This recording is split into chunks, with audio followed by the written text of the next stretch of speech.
Akala mo ba RRSP lang ang para sa retirement mo? Hindi po. Maraming paraan para maghanda para sa future retirement mo.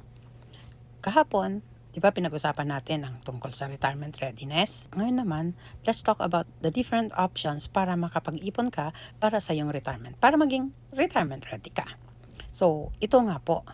At depende yan sa edad mo, income mo, at mga goals mo. Ito ang mga iba't ibang options para maging ready ka. Number 1 is RRSP or Registered Retirement Savings Plan. Ito ay para makatulong sa tax savings habang nag-iipon ka. At pwede mo ring i-invest pa ulit yung tax refund na makukuha mo from this. Okay? Second ay tax-free savings account. Ito naman ay yung interest na kikitain ng pera mo sa savings account na to ay tax-free. So, makakatipid ka sa tax. Pangatlo, FSSA or First Home Savings Account. Kung first-time home buyer ka, pwede rin itong gawing bahagi ng long-term financial plan mo.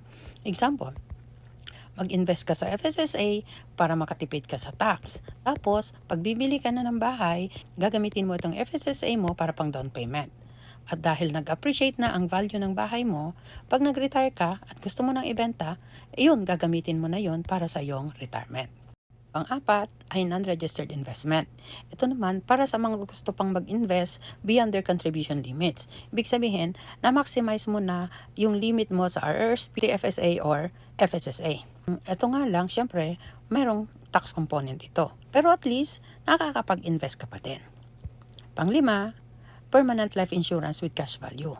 Ito ay para sa iyo kung naghanap ka ng long-term protection at may pagkakataong mag-build ng cash value yung pera mo. Depende yan syempre sa policy. Pero maganda yan, parang you are hitting two birds with one stone. Meron ka ng permanent insurance na maiiwan mo sa pamilya mo pag nawala ka. At the same time, if life is long, magagamit mo rin yung investment para sa retirement mo. Wala pong iisang investment na tama para sa lahat.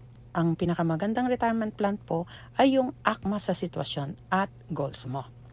Kaya kung gusto mong malaman kung alin ang pwedeng bumagay sa'yo, message mo lang ako. At sisimulan natin ang plano mo para sa mas komportabling retirement mo. At i-share mo na rin ito para mas marami pang makakalam. At syempre, mas maganda kung i-follow mo na rin ako para ma-update ka palagi dito sa bahay ko. Ito si Lola Early, your policy girl. Okay?